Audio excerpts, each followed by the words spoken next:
So kufanya programming, kuna kufanya programming kwa namna mbili. Kuna kufanya programming normally, yani normal programming, au tunaita ni traditional programming. Lakini programming nyingine ni kwa kutumia artificial intelligence. Kwenye artificial intelligence kuna machine learning, kuna data mining, kuna deep learning. Hiyo yote ni artificial intelligence, okay? So unaona tofauti. So kuna programming ya kawaida inaitwa normal programming au traditional. Ndio hii ambayo unatengeneza website kwa kutumia PHP na nini, ni website za kawaida. Lakini kuna zile website ambazo zinafanya vitu vya ziada zaidi, ambazo zinatumia artificial intelligence. Kwa ndani yake humo kuna big data concept, kuna data mining concept, kuna business analytics, kuna of course kuna machine learning, kuna deep learning na concept nyinginezo. Sasa tuone hii normal programming ambayo ni traditional na hii hapa artificial intelligence, utofauti wako umekaa vipi? Of course normal programming ndio hizi HTML, PHP na nini ambazo hazina uwezo wa kufanya machine learning wala hazina uwezo wa kufanya data mining, hazina uwezo. PHP haina uwezo wa kufanya data science, of course haina uwezo. Ndio hiyo normal programming tunaita. Tengeneza website ambayo inafanya operations za kawaida, okay? So normal programming ni kukupa mfano hapo utauelewa. Mfano mdogo tu. Chukulia mfano labda mimi ni kampuni ambayo natoa mikopo kwa wanafunzi ambao wanataka kusoma. Yaani mtu anapotaka kusoma aje kwangu nampa mkopo.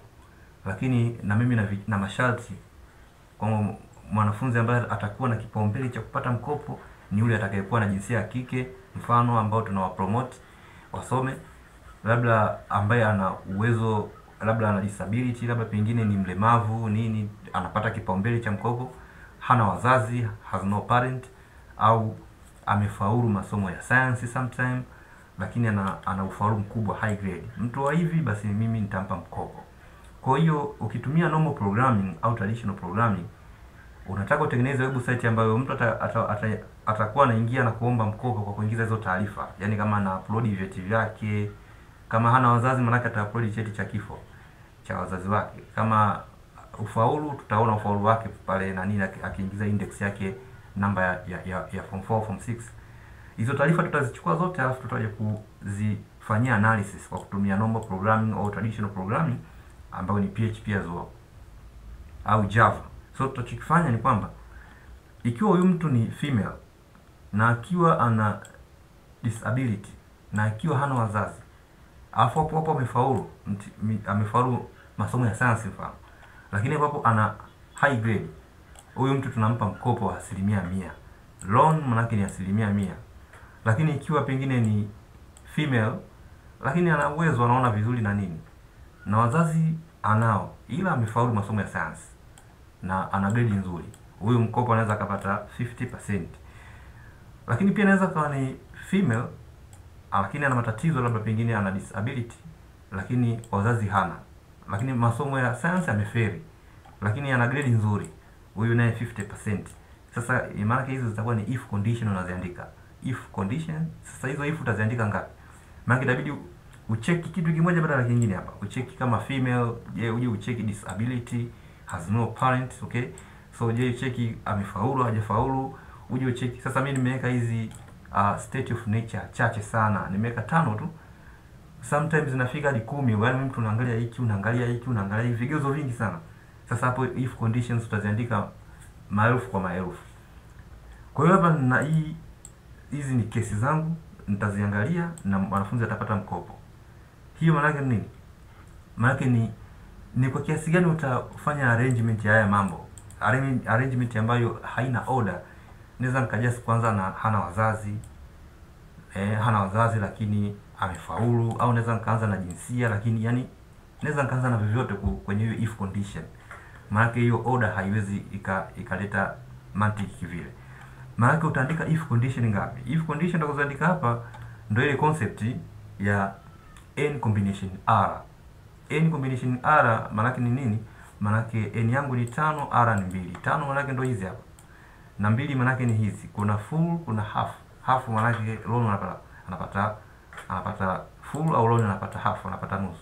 Maana ni n combination r.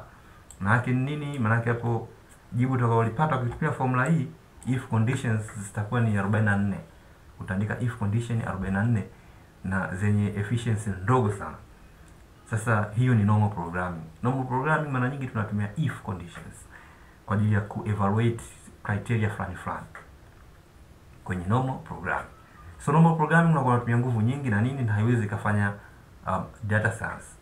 Kwa normal programming ni programming ambayo haiwezi ikabadilika, yani haiwezi ika-adapt new thing ambayo itaingia.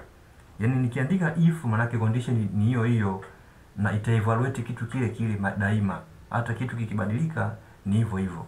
Sasa vipi hapa gender ikiwa ni male, manake ile if condition bado imebaki vile vile, haibadiliki. Ndio maana ya normal au traditional programming. So artificial intelligence manake ni kwamba yenyewe ina base na probability. Inaangalia probability ya huyu mtu kupata mkopo 100% au 50% au sometimes akose kabisa. Kwa hiyo itakuja ku find patterns katika kila criteria.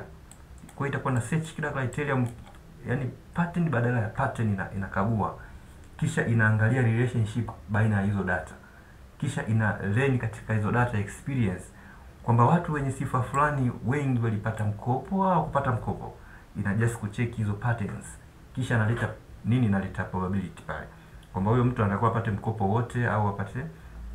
Kwa hiyo yenyewe haina if condition, yenyewe unatumia artificial intelligence, una just kutumia probabilistic models. So kwenye artificial intelligence hapa kuna concept ndani yake zinaingia. Concept ya kwanza inaitwa big data. Concept ya pili inaitwa data mining. Concept ya tatu inaitwa machine learning. Concept ya nne inaitwa deep learning. So tukifikiria sana big data, maana yake ni data nyingi, naweza kusema. Maana big data nyingi ambazo kuzihandle kwa akili ya binadamu huwezi. Yaani ni nyingi sana, yani akili haiwezi kuzichakata data hizo nyingi. Kwa hiyo inahitajia computer iweze kuchakata kwa faster zaidi na kwa efficiency na accuracy iliyokuwa kubwa. Inahitaji computer. So computer itakuwa uipe knowledge iweze kuweza kuchakata hizo data. Ndio hiyo inakuja hiyo artificial intelligence technology. Kwa big data ni data tu ambazo ni nyingi, huge data ambazo zipo kwenye organization. Na hizo data zinaweza kuwa ni structured au unstructured. Zote hizo ni big data. Structured data ni data ambazo zipo kwenye tabula. Tabula ni kama table, ni kama table fulani. Kwa mfano kama data hizi hapa hizi zipo kwenye tabula. Ukimwona maana yake ni table. Tabula ni table, kama hizi ni table. Okay? Hizo ni structured. Unstructured data ni kama vile picha. Umeona kama picha hii hapa, hii ni unstructured data. Umeona hiyo concept kama hiyo. Hiyo ni big data. Alafu kuja kusema data mining, yani technology ambayo una find patterns katika data kuweza kupata insight fulani, kuweza kupata meaning fulani. Data mining, yani imetoka na neno mining, yani mining maana yake unachimba kwa ndani zaidi kugundua kwa mfano kama kuchimba madini, maana yake inabidi utoke juu ya ardhi uingie chini uchimbe madini mpaka uyapate. Na data mining ndio hivyo kwamba unaingia deep, unachimba kuweza kucheki kama kuna vitu vya maana sana huko ndani ambapo umeingia deep. So hiyo ni data mining. Ni kitendo cha ku find patterns, kutumia tools, method mbalimbali ku find patterns katika large set ya data.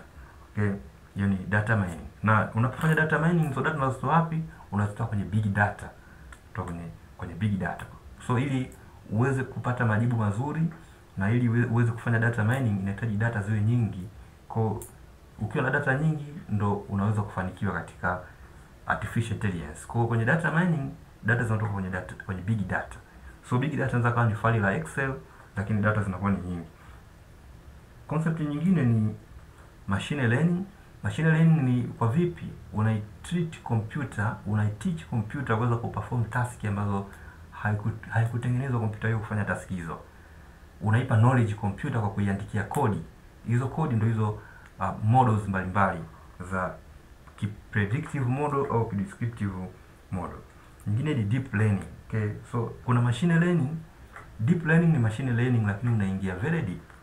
So unachimba zaidi. Na sometimes kwenye deep learning unatafuta sababu ya kwa nini kitu fulani kimekuwa hivi. Kwa nini kitu fulani hivi. So deep learning tunakutana huko na diagnostic pamoja na predictive model mbalimbali. So hiyo ndo maana ya tofauti kati ya traditional normal programming na artificial intelligence. Normal programming we just unaweka condition na hiyo condition daima ni hivyo. User akiingiza username, akiingiza na password, akikosea akakosea daima tu. Na mara nyingi programs za namna hii ni rahisi sign, yani kwa zina weakness ya security kwa sababu imewekwa pale just condition ambayo mtu anaweza akai bypass ile condition. Anaweza akai bypass. Lakini ukija kuangalia kwenye artificial intelligence ndizo zinatumika katika masuala ya security na zinakuwa more powerful. Kwa sababu yenyewe ina just kudetect kwamba sio wewe, hivi vidole fingerprint sio za kwako, au pengine hayo macho sio yako, kiskani yale macho sometime, na DNA sio ya kwako, na sometime na mambo mengine mengi. Hiyo ni artificial intelligence. Ukiingia hata Facebook ukikosea username na password anakuletea picha kwamba watambue hawa ni kina nani, kama ni marafiki zako. Kama unawatambua basi una change password. Hiyo ni artificial intelligence. Kwa hiyo ni teknolojia ambayo ina security hali ya juu mno kwenye mambo ya security, tofauti na normal programming ambayo tunatumia just Java, PHP na nini. Of course zenyewe ukishaweka condition pale umeweka ibadiliki, lakini huku kidogo inakuwa ni tofauti. Okay.